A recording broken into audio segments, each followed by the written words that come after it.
as NASA has released a statement regarding Planet X. Calm down is what NASA is saying. Hold it a minute.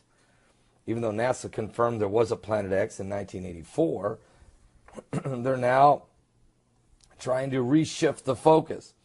At the start of the year, a team of U.S. researchers predicted the existence of the mysterious ninth planet, much to the criticism of other experts.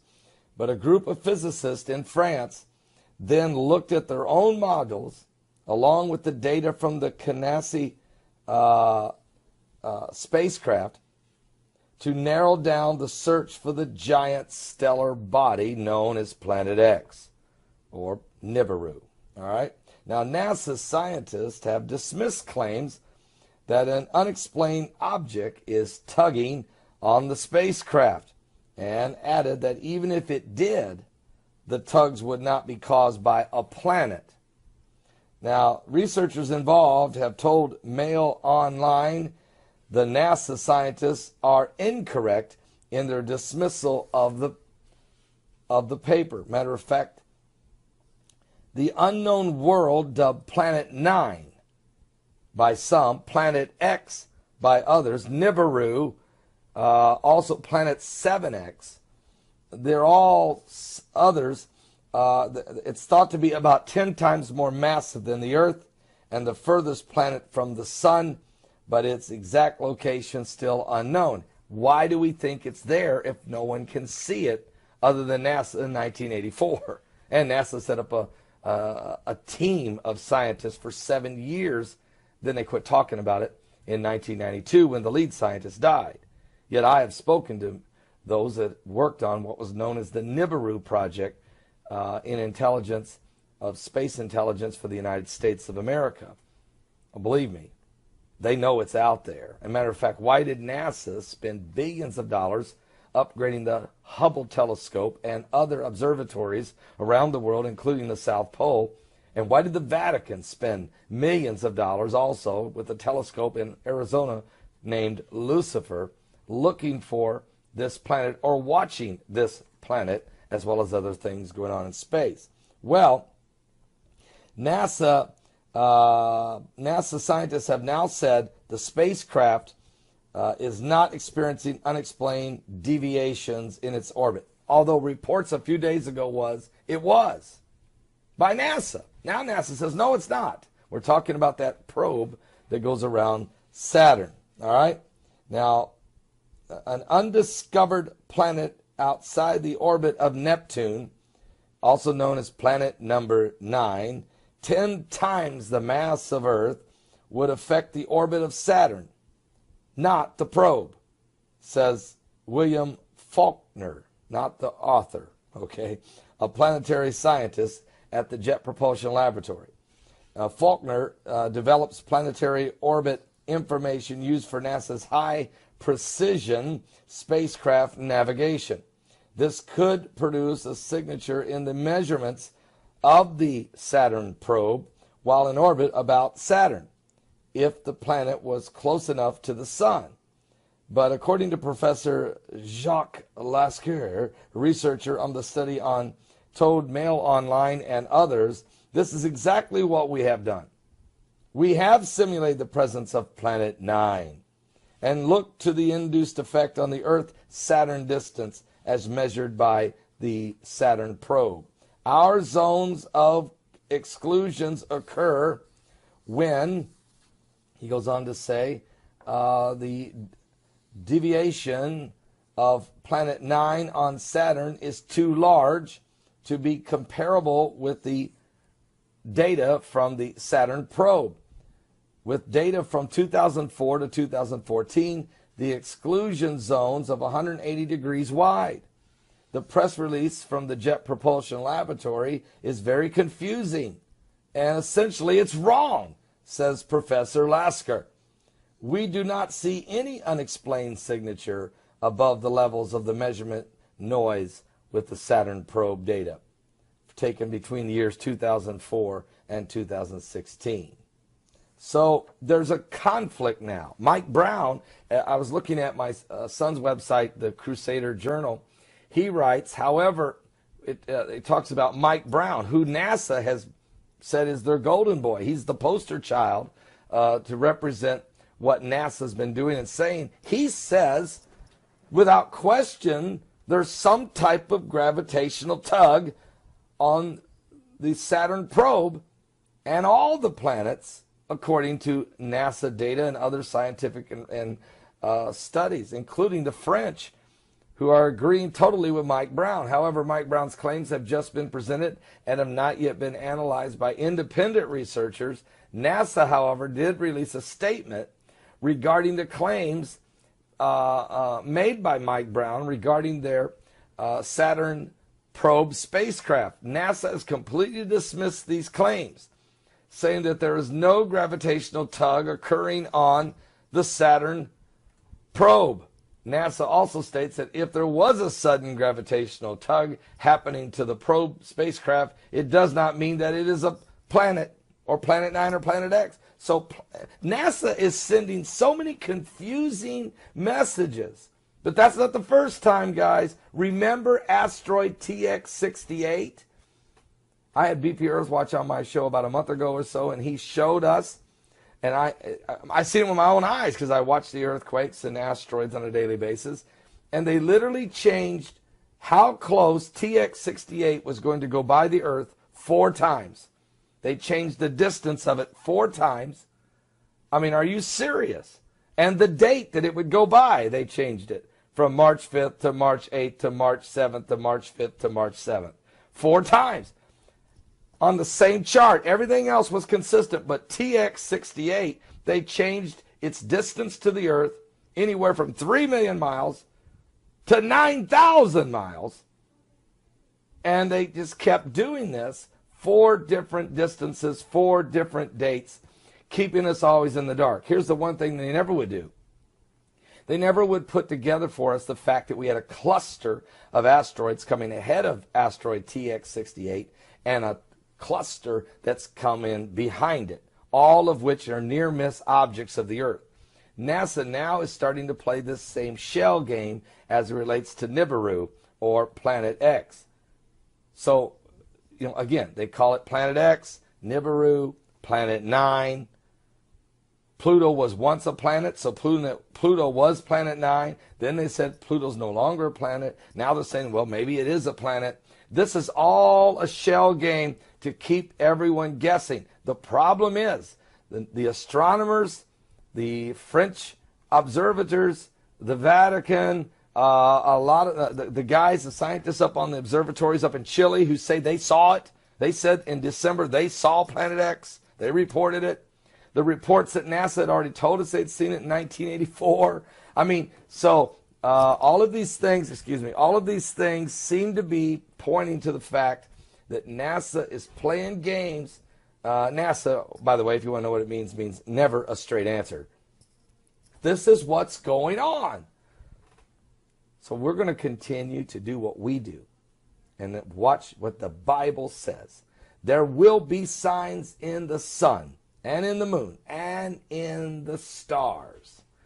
There will be distress of nations with perplexity, the sea and the waves roaring, and men's hearts will fail them for fear, for looking after those things that are coming on the earth. Men will die of heart attacks because of what they start to understand is coming on the earth.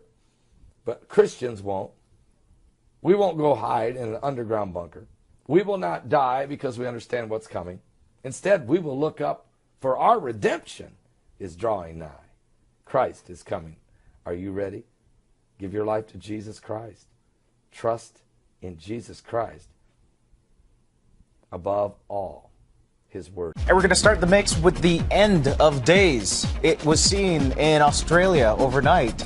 Yeah, take a look at this. Wow. This freaky springtime storm in Australia was seen in Brisbane yesterday. We're getting word. Look at this guy. He posted that this was a reminder to never go to Brisbane in the spring. Wow. When he posted that video. 28,000 lightning strikes recorded in this storm that took place 6:30 in the evening. That last night. is crazy. You know.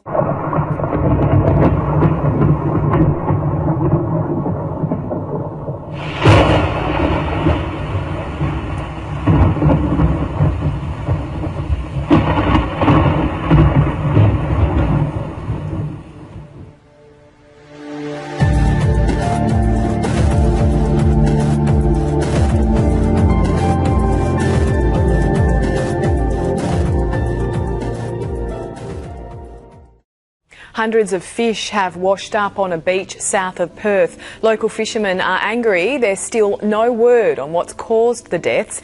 Kim Burton has been fishing Coburn Sound for almost 4 decades, but he's never seen anything like this. Just saw multiple dead fish on the beach, probably 7 or 8 different species. More than 700 fish have washed ashore since last Wednesday, but why remains a mystery. Here's another one. This is the biggest fish kill we've seen in the oceanic waters. Testing done by the Department of Fisheries so far hasn't been able to find a cause. Investigations are continuing. 2015, with all the resources of government and all the things that they've got at their disposal, it's really disappointing that they can't tell us any more. Even the author of Charlotte's Web could not have spun this story, or maybe it's best described as a sci-fi thriller. Either way, there's an 8-legged problem causing headaches for some homeowners in North Memphis. Frost or morning dew covering the grass in this neighborhood near Chelsea and May. I've never seen anything. 34 years and I never saw this. Never seen nothing like this before. When I got up this morning, it was like spiders all on my door. They were coming in my house. Yeah, well, a sinkhole the size of a football field has swallowed a large part of a beach on North Stradbroke Island off Brisbane. Tons of sand disappeared into the sea, but authorities say the sand will likely return with the tide. Experts are calling it an underwater avalanche. Campers and fishermen are being warned to avoid the area until the beach stabilises. A downtown favourite has reopened after an unusual phenomenon forced them to close for the first time in almost a quarter century. The Elephant Room had to shut down back on November 13th after a sinkhole opened up. The owner wasn't sure how long they would be closed or if they could reopen at all. It's the first time they'd closed their doors since opening back in January of 1991. A man thought he was driving into a parking spot, but his car ended up being swallowed by a sinkhole. Half of the car Andy Liston was driving is in this big hole. He lives on Folsom Street in South City. He parked there because somebody was parked in his normal spot. Liston says as soon as he pulled up, the ground opened up. I pulled in, and next thing you know, my whole car fell in. And I hit my head on the steering wheel, but I was so scared that I just jumped out the driver's side, like on a movie, just jumped out the passenger side, It's a question that just appears just won't be solved. Picture after picture coming in to Channel 9, of course, of that crazy cloud formation. So many of you sending in these pictures across the tri-state, really. And tonight, weather experts are still stumped about what could have caused this. One thing we do know, it carried on for miles and miles in the sky. What the heck was this? It was seen over across the tri-state today, and a lot of folks got nervous because the obvious look is, oh my goodness, it's a funnel cloud. As you take a closer look at it, it's kind of broken up a little bit. There's some jaggedness. It's not quite held together, but boy, it caused a lot of folks to wonder. We were talking about it this morning. Jennifer Ketchmark ended up talking to the Weather Service. They didn't know what it was. Many of you called our newsroom or sent us messages on our Facebook page saying that you heard it. People in Boyle and Mercer counties reported a loud boom that shook their homes last night. Emergency crews investigated but couldn't find any sign of an explosion. He said was he sent me an article about the explosion. Felicia Kelly and her daughter Michaela say they like the quiet, peaceful farmland area around Parksville in western Boyle County. This is as loud as it gets out here. So you can imagine the surprise when that tranquility was suddenly broken Thursday night. Sounded like a loud, like an explosion or something. I mean, it wasn't, it was kind of different because it was just kind of a dull boom. Yeah, it was more of a sound. It was a boom, you know, it was a loud explosion type. The Danville 911 center received at least 15 phone calls. It was apparently heard in neighboring Mercer, Lincoln, and Garrett counties as well. There's been a lot of theories floating around as to what exactly it was. The prevailing one, police are telling me, possibly a meteor shower and the resulting sonic boom from that. And some people told us they actually heard 2 loud booms, but no one reported actually seeing anything in the sky. At 5, that section of Vasquez Canyon Road that buckled several days ago is still closed to traffic. But as Eyewitness News reporter Annabelle Munoz reports, the unstable road is now attracting the curious. Vasquez Canyon Road in Santa Clarita has become quite the eyesore over the past few days. Professor Jeremy Boyce said, quote, "There was no big rainstorm that triggered this. There was no big earthquake that triggered this. The long arcing up and down street grew 15 feet in 3 days, which has completely stumped local geologists." I just don't understand it. Like I say, I've lived here all these years and I've never seen anything really like this. The Oklahoma Corporation Commission wants companies to close 2 wells and cut back at 23 others after a series of earthquakes today. It happened near Cherokee, which is about 2.5 hours west of Tulsa. The U.S. Geological Survey says people in 13 states say they felt that earthquake. 4 more earthquakes happened in that same area today and 2 others near Crescent, Oklahoma.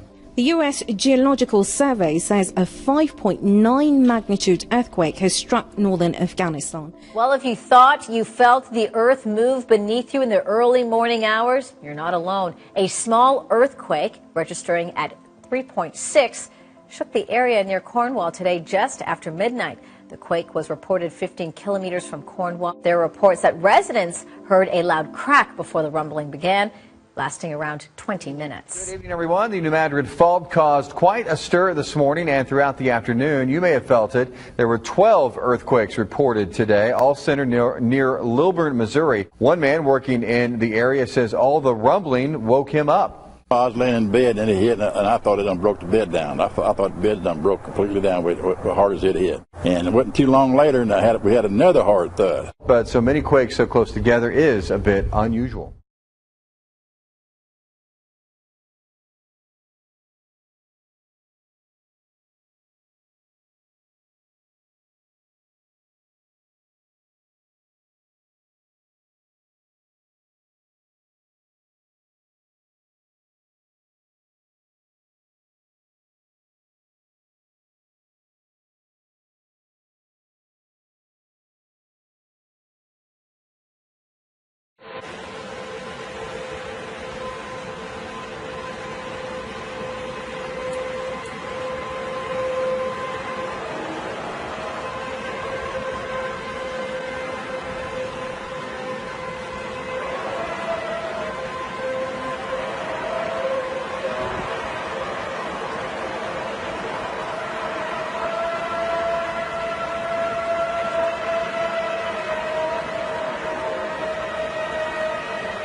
Like Popular Science, and hell, it was on the front cover of the magazine one day in like 1961, and I was really excited when I saw it, because here's this giant red planet on the horizon of the California coast, and a humongous tidal wave coming in towards the coast, and having grew up in the mountains of the Sierras, and this thing in the magazine, it said this tidal wave coming in was going to be at least 3 miles high, and I went and showed it to everybody in the house. But over the years, as it went by and we watched it, it got bigger and bigger and bigger.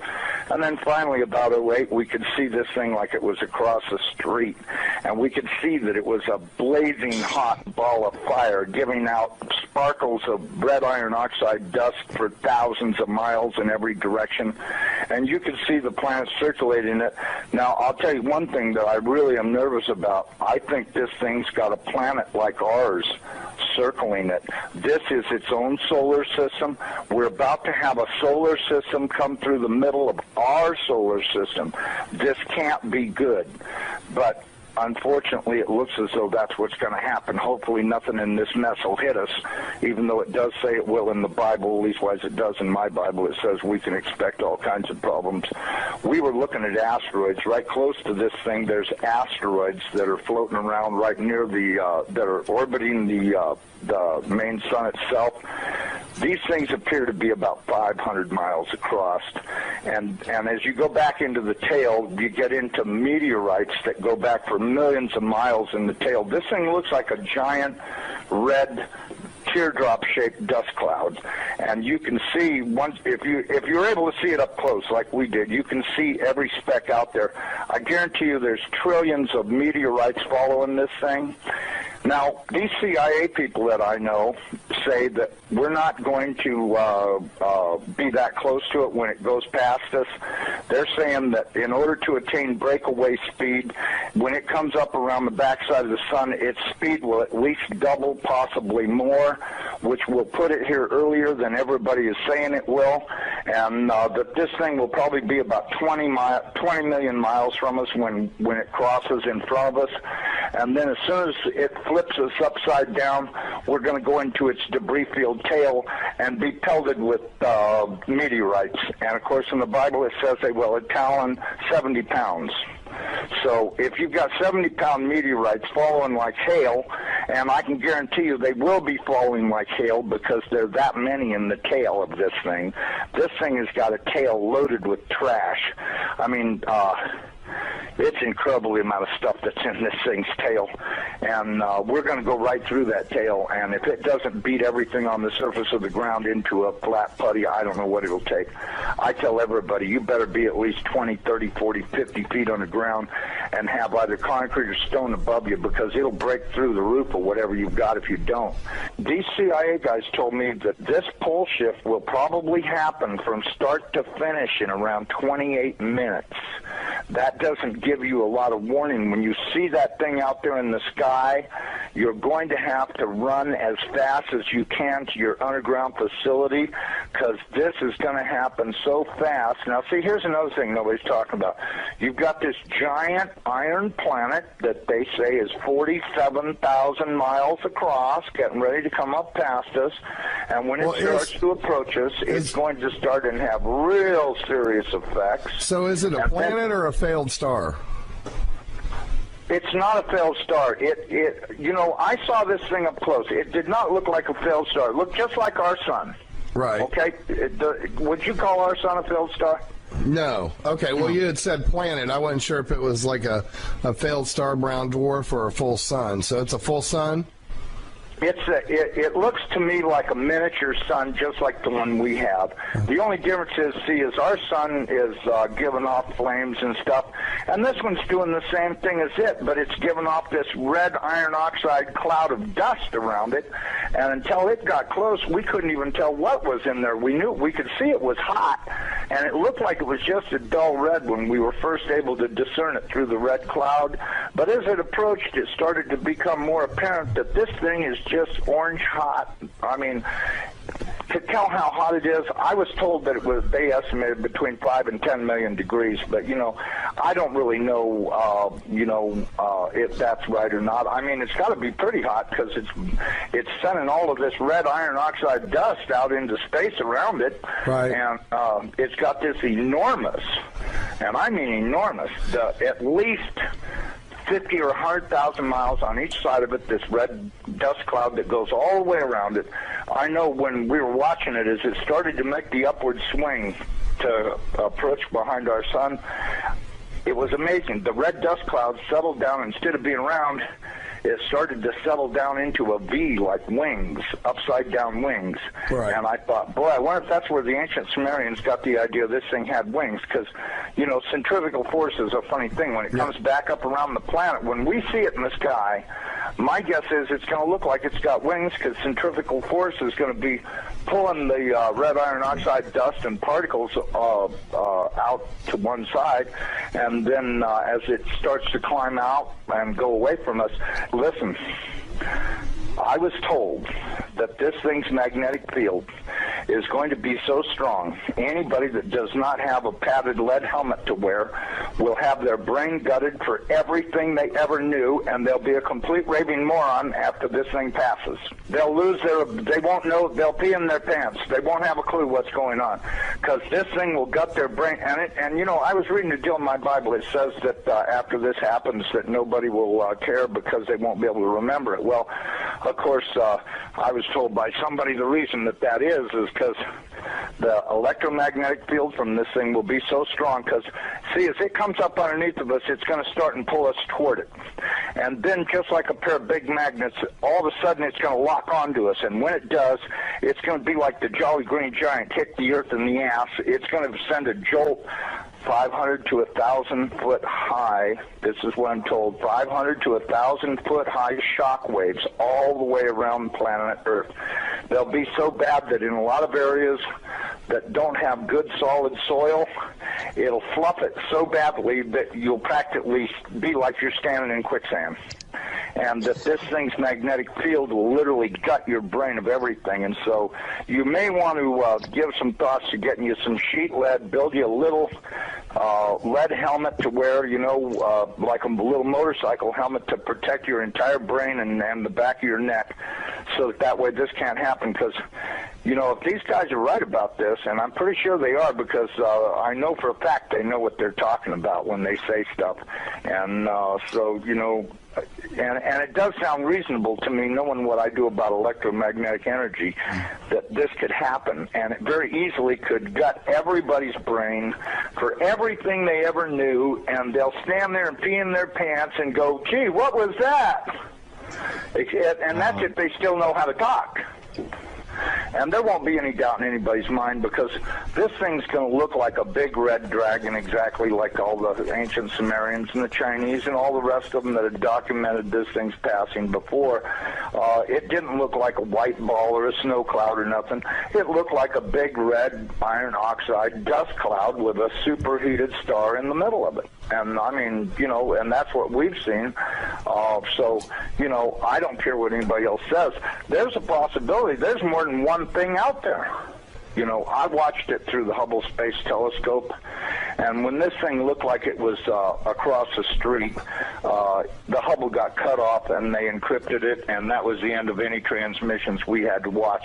And we know that the Hubble, in order to be in the shadow of the Earth, had to be at an angle, and so that meant it was looking downward, and this thing was coming up underneath of us. And I tell you the honest to God truth, I personally think this thing is real close to us right now, but you know, that's just my general feeling that you know, and I'm a pretty psychic guy. I have the feeling that this thing is right close by and that we're going to see it any time. I mean, I've been doing everything I could do to get prepared for it to. I'm really worried about what Jesus says. You know, when the fig tree is putting on its leaves, know that summer is near, and I'm at your door. And that worries me more than probably anything I've read in the Bible about this whole thing, the parable of the fig tree, because everything seems to be in place for this thing's arrival. And the bad thing is, he says, I'm going to come like a thief in the night. Well, it does also say in the Bible that I'm going to make the sun go down at noontime in Jerusalem. Okay, if that's the case, there's only one thing that'll make the sun go down, not hit the horizon, go down at noontime, and that's if the planet experiences a pole shift. Okay, I got a quick question that you can probably answer really quickly and then continue from the chat room. Wants to know if you're talking about Planet X or Elenin, and I don't think, I've never thought Elenin is Planet X. Terrell's pretty stuck on that, but I think Elenin, as a result of it, it's a comet that's been kicked in.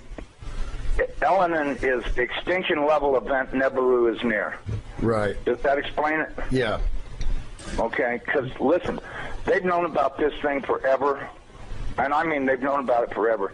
I mean, if I read about it in a science magazine in 1961, that tells you that, I mean, it's only 1,800 years away. How could they not be able to see it when it came around the backside of the last sun and headed this way? Right. You have to know they've been watching it, because if you know, Carl Sagan was showing stuff that they took with their old telescopes that was billions and billions of miles away, and this thing's only 1,800 years away. Well, and by 1930 it was only 70 years away.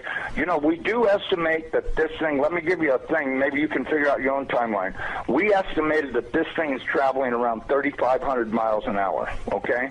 Okay. That was our estimate of its speed. Now, it has been picking up speed, and that's the reason why we think it's going to arrive early, because when it comes around the backside of the sun, it's got to double that speed in order to attain breakaway speed to leave the sun and not wind up orbiting it. It's never orbited the sun in the past that we know of, so that means that it's going to have to attain breakaway speed to head back out into space. Now, you look at the NASA videos, photos, and all this other crap those morons put on the internet. This thing is coming in. It's going to, as soon as it goes around the top of the sun, it's going to go back out into space. Right. And it's going to do this really fast. When it goes past us, it's going to go past us so fast that we'll almost have no time to get ready. That's my opinion. But, you know, just drawing it out on paper a few times and thinking about it, and I went, you know, if this thing picks up enough speed to make breakaway speed, then that means it's going to come past us. You know, this thing, according to what I was told, is that this thing is approximately 47,000 miles in diameter, you know, 4 or 5 times the size of the Earth, and it'll come past us, and we won't have a lot of warning, and we won't get to see it in the sky until it's on us. I think the NASA timeline is completely off. I think this thing's going to arrive much earlier than they say it is. You know, I know they're saying October, but, you know, if you look at the, you know, now, I was told that the poles are not shifting at 42 miles a year. They're shifting at 42 miles a day.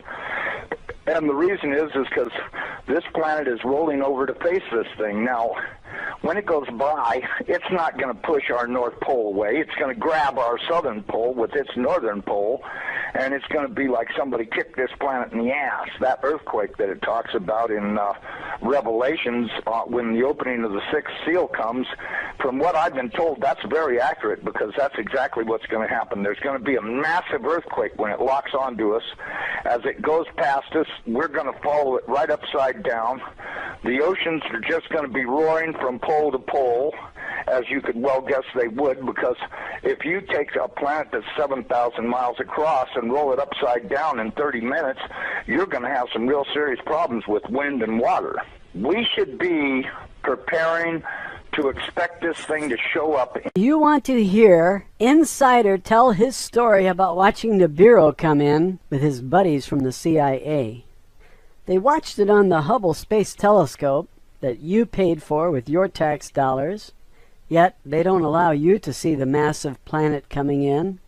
I'm going to give you the link while I tell you what he said, this insider. The video is called Insider Speaks Out About Nibiru, Planet X, and Elenin. Well, Elenin is history. It broke up and flew out of here. So forget about Elenin, and he doesn't mention... Oh, he does mention Elenin. He says, extinction level event, Nibiru is near. That's how he describes Elenin. Now, he said that he saw the discovery and the news about this 50 years ago on the cover of a science magazine, and you can click on that link anytime and it will open up a new window, and it will pause this window, and you can come back here and listen to the rest of this if you have a mind to. If you want to just go there and watch that, that's good enough. That magazine that he's referring to said that there would be a wave at least 3 miles high on all 3 coasts. Now I'm counting the East Coast, the West Coast, and the southern coast, Louisiana, Texas, Alabama, Mississippi, Florida. So if you have a 3-mile wave coming in on all 3 coasts, anybody who lives within 100 miles of the coast is toast. It is clear by now that those people who control this information don't want you to have the truth. Or at least, I'll say, to give them the benefit of the doubt, I'll say they can't afford to let you know the truth.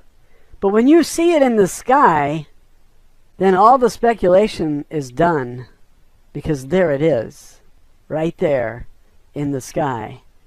Now, where's it going to come in from? Well, the sun is pulling it in.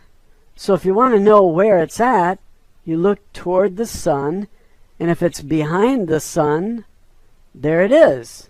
It should be somewhere close to the sun as it's coming in. Now it's going to whip around the sun and then go back out.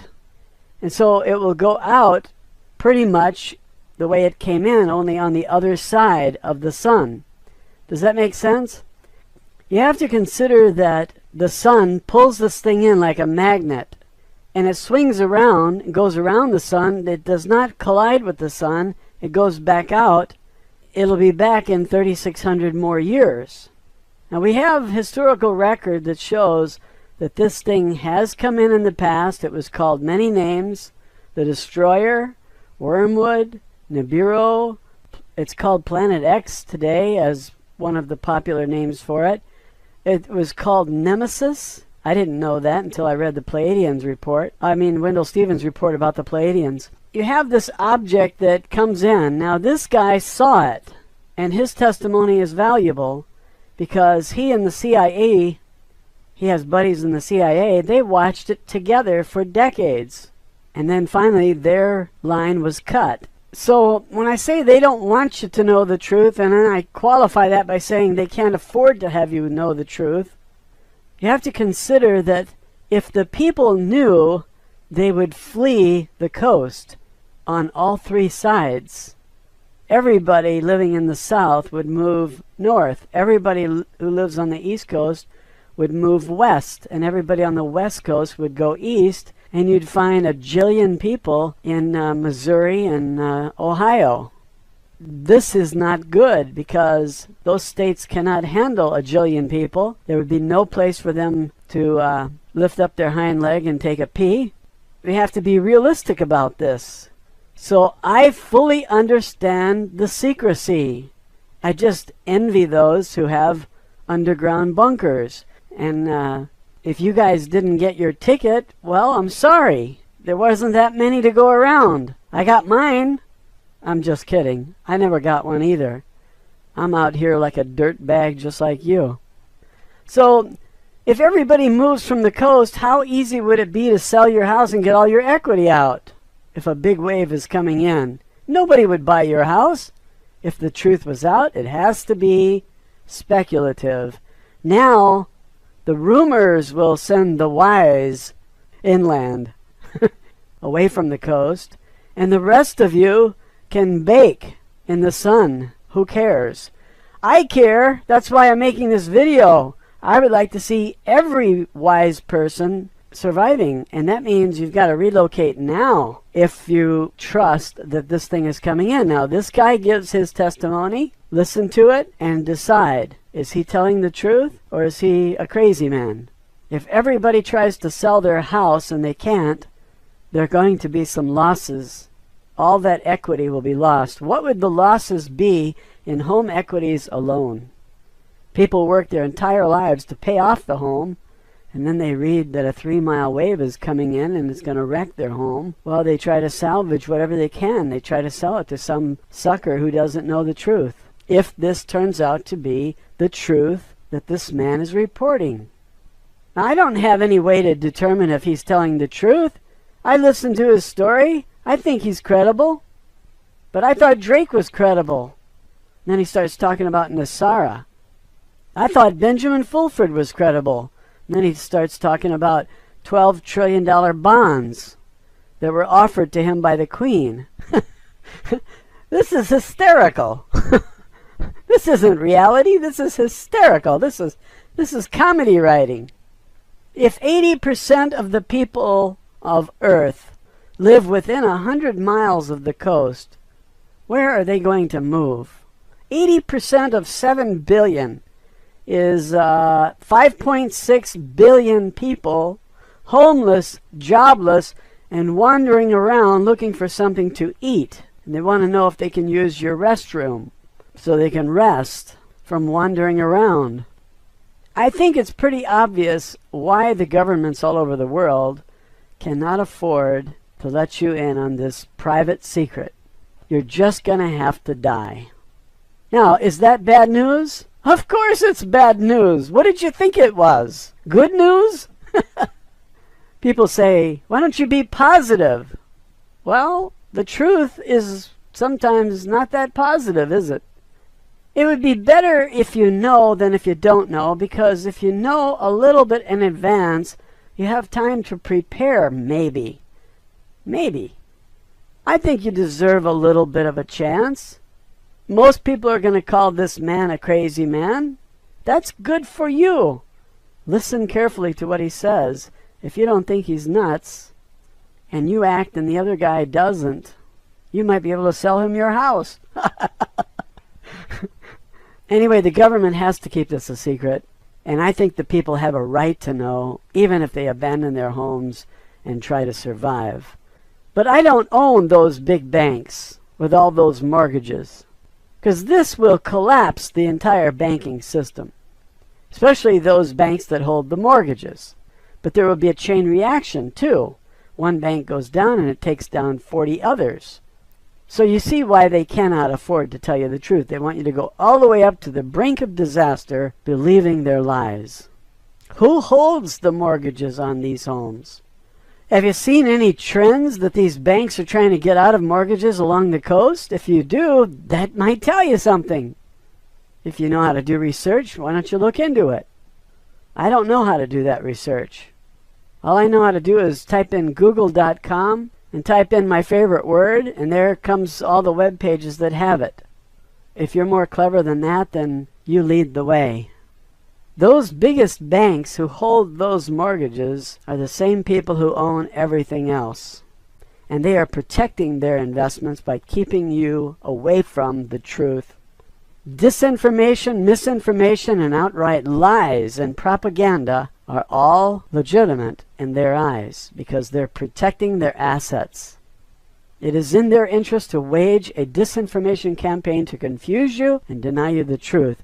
You might think this is very selfish and greedy, but what can you do about it? If you think they're doing it in a mean-spirited way, you can poison their well by spreading the truth to everyone you know. But I think that will come back on you, because when the financial system collapses, everybody is going to suffer. Money will be worthless. Prices will skyrocket. So it's in your interest to keep this quiet too. If this thing is up there, you're going to be able to see it soon. And since it is being pulled in by the sun, you can look to the sun for signs of it. Are there any signs of it now visible? I hate to tell you this, but yes, there are. And those images are put out by the government. They're called SOHO. S-O-H-O. SOHO means stereo images. And do they show it? You betcha they do. Nancy Lieder's webpage, zetatalk.com, shows you the pictures of this winged system. I can't call it a planet because it's not a planet. It's a constellation. It's a star with 7 planets going around it. If you believe that he watched it coming in for decades with his buddies in the CIA. I just think it's an interesting video. Actually, it's an audio. The only thing you get to see is a red star, fiery hot, millions of degrees, and that's what he reports. How does Nancy Lieder know that those images are Nibiru? All the drawings of Nibiru so how does Nancy Lieder know that this object is coming in? Because she has gray friends. They're not from around here. They flew in on a flying saucer, like so many other visitors that have been coming here for thousands of years. And you can find the proof in all historical documents, wall drawings, photos taken by Billy Meyer and the group of 25 witnesses who lived at his compound and saw the spaceships coming in for decades. There are even photos from India taken at the ashram where Billy Meyer lived in the middle of the 20th century. I think I saw images from 1964 or perhaps 1956. I can't remember. At about 40 seconds into this audio video with the insider says that he was very excited about the article and he showed it to his family. The article said, "A 3-mile wave is coming in," and his family said, "Don't worry, it's not for another 50 years. And then he says, that 50 years is come and gone. And so the listener is thinking, hey, we're here, folks, if he's right. At 1 minute and 14 seconds into the video, he says, they've been watching it, referring to the CIA. And then he stopped and he said, I watched it. Now that is not hearsay. That's first-hand testimony. I watched it. This is not a man speaking in the third person. He said, I watched it. How did he get access to uncensored streaming images from the Hubble Space Telescope? He has friends in the CIA. This shows you that the CIA are the privileged class and you are a dirtbag. They're better than you. They deserve the safety of underground bunkers, and you don't. You deserve to die. You deserve to pay for those underground bunkers with your tax dollars. Now, isn't this a fair system? Why hasn't anyone else in the CIA come forward to tell us about this upcoming catastrophe? Don't they care about us? Well, if they did tell, they might be dead by now. Dead men don't talk much. That's why the CIA kills them. Are you catching on? These bankers are serious about protecting their assets, and they would even kill to keep this quiet. This is not about protecting the people or warning the people. The people are dispensable. This is about money. Money is and always has been much more important to bankers than human lives. And those at Goldman Sachs and Morgan Chase and other Illuminati-held assets are more important than your butt. When they ask you, how's the weather up there, you tell them it's windy. They believe the world is overpopulated and they would like to trim down to about 500 million, which means they want to kill 13 out of every 14 human beings on the planet. Now, why would they want to tip you off and tell you the truth? If you don't have an underground bunker, you can't survive on the surface. That's why the elite built the bunkers in the first place. And they built them with your money confiscated by the IRS. If you want me to be blunt about it. Have you noticed how much more desperate the IRS has become lately in the last decade as this thing got closer? They took everything the people had. They figure the assets you have are better off in their underground bunker than in your house on the coast, because your house on the coast will not survive anyway. So in a way, it makes sense to put the money underground. And so the IRS has been extremely aggressive, to the point that people thought that they have insatiable greed. I'm putting most of this in the form of questions to get you thinking, because I can't do your thinking for you. And Channel 7 is not going to do this for you either.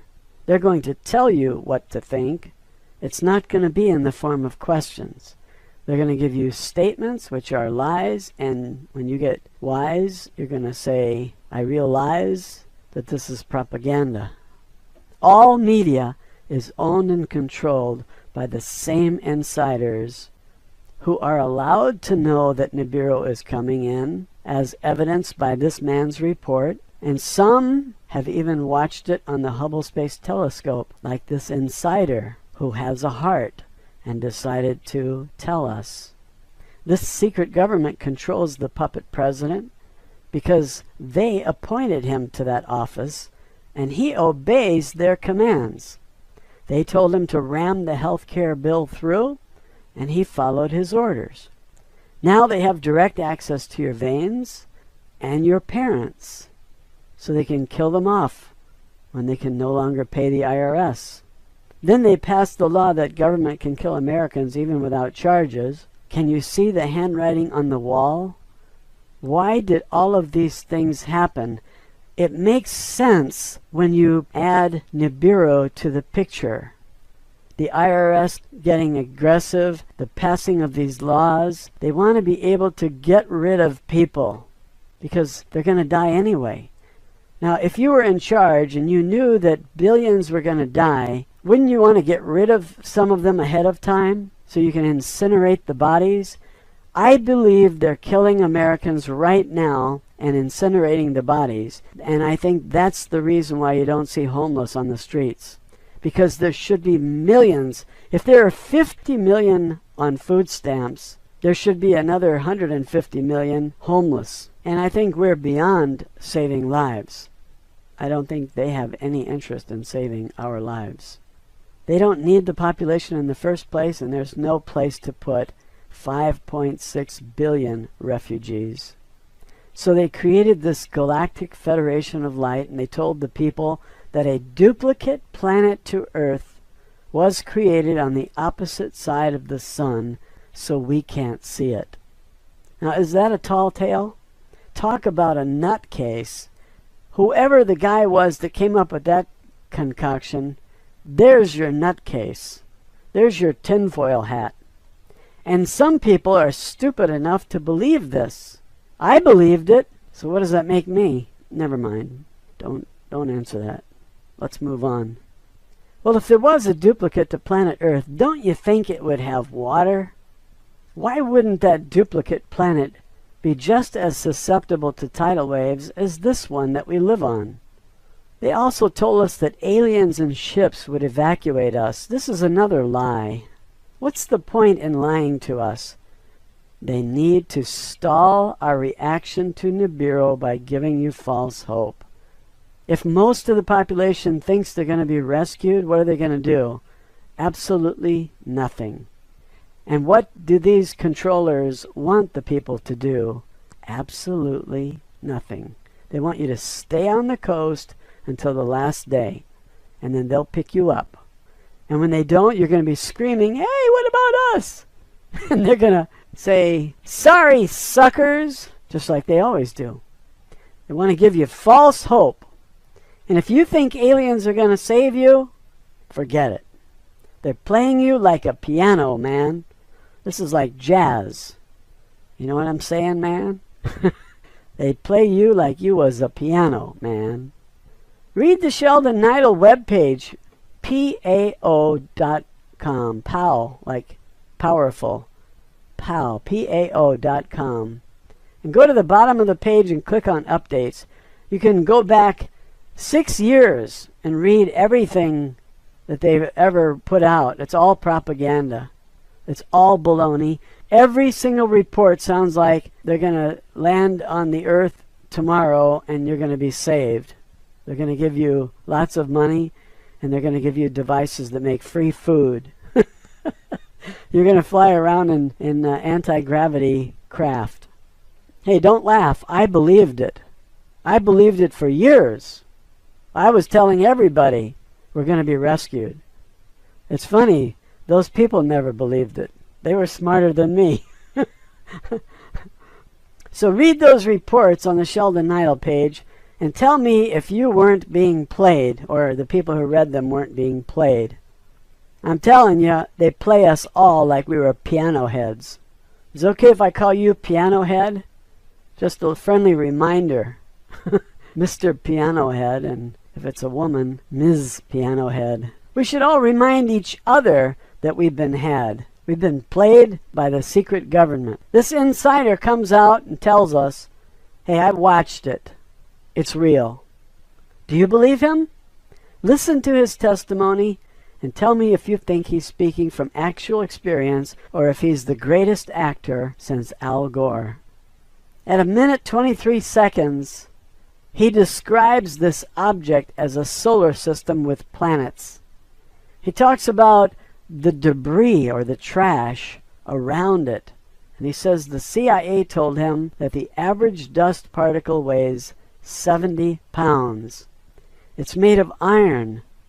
And when this constellation comes passing by Earth, it won't be any closer, he says, than about 20 million miles.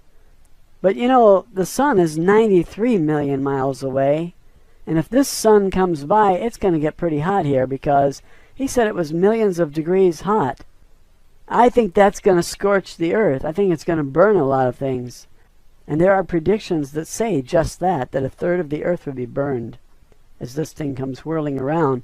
But what happens is the Earth gets locked into position with this thing because they're both magnets. And so it probably only scorches one side of the Earth. But if it is a star, a blazing hot star, and it comes within 20 million miles of Earth, it will be almost 5 times closer, or 1/5 the distance of the sun. And if the sun came in that close, it would burn everything up. I don't know how much heat this thing has, but it has 5 times the mass of Earth, according to some scientists. Anyway, this guy says these 70-pound rocks are going to rain down on us like hail. I have never been hit with a 70-pound iron rock falling from the sky. Have you? But I think that if hail can dent a car, I'm talking about ice hail, little tiny balls that land on the hood and they dent it, or they break the windshield. If ice can do that to your car with little tiny golf ball size rocks of ice, then what would a 70-pound iron rock do that came in from space and is traveling about 10 kilometers a second? I think it would damage homes and buildings, cars, trucks, farm equipment, tractors, barns. Everything you need to survive should be damaged. It'll wreck all the satellites. As it comes in, it's going to hit those and they're going to shatter, because space is very cold. Something moving like a bullet that fast hits cold metal, it will probably shatter it. I don't know. I'm not a metallurgist, especially one who specializes in space. But the temperature out there is very, very cold. Like 400 degrees below zero, something like that, Fahrenheit. And if that satellite gets hit with a rock, it's going to break it. It's going to render it useless. And so all of our communications are going to be destroyed. So it's going to be pretty rough on the surface. But if you got a nice cushy bunker, you'll be okay. Can you suck up to anybody in the CIA? Tell them you need one of those passes desperately? Try to save one or two of your kids, too. If a farmer's tractor is destroyed, how much food can he grow for you? If a manufacturer's plant is destroyed, how long will it take him to rebuild it if there's nobody providing resources? The whole system collapses. The whole civilization is destroyed if we get rained down on with 70-pound rocks. He says there are trillions of them. He saw them. So how long does it take to repair a factory if you have no raw materials? If the sources of all those materials is also destroyed, how long does it take to rebuild? I'm sorry to ask you these disturbing questions. I'm trying to be positive.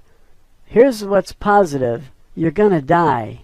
Knowing the truth might help you prepare. And you have two choices, to know the truth or not know the truth. If you choose to know the truth, don't blame me. I'm not bringing you the news. This guy is. Blame him. Don't worry, he's probably dead. But he says if the planet is pelted with 70-pound rocks, everything will be destroyed. And the Earth is made up of tectonic plates, and they're being pulled by the gravity of Nibiru. And so we're having a lot of earthquakes and volcanoes. Nancy Leader told us that we would be having a lot of volcanoes long before we had any volcanoes. And she said that every volcano that's gone off in the last 10,000 years will be going off again. And I've been watching them, and it's turning out to be true. And a lot of other predictions they made are also proving truthful. So the Nancy Leader webpage, I think, is a good source of the truth. And that's why the government wants to close them down. If there's a very strong pull of gravitation from a large object,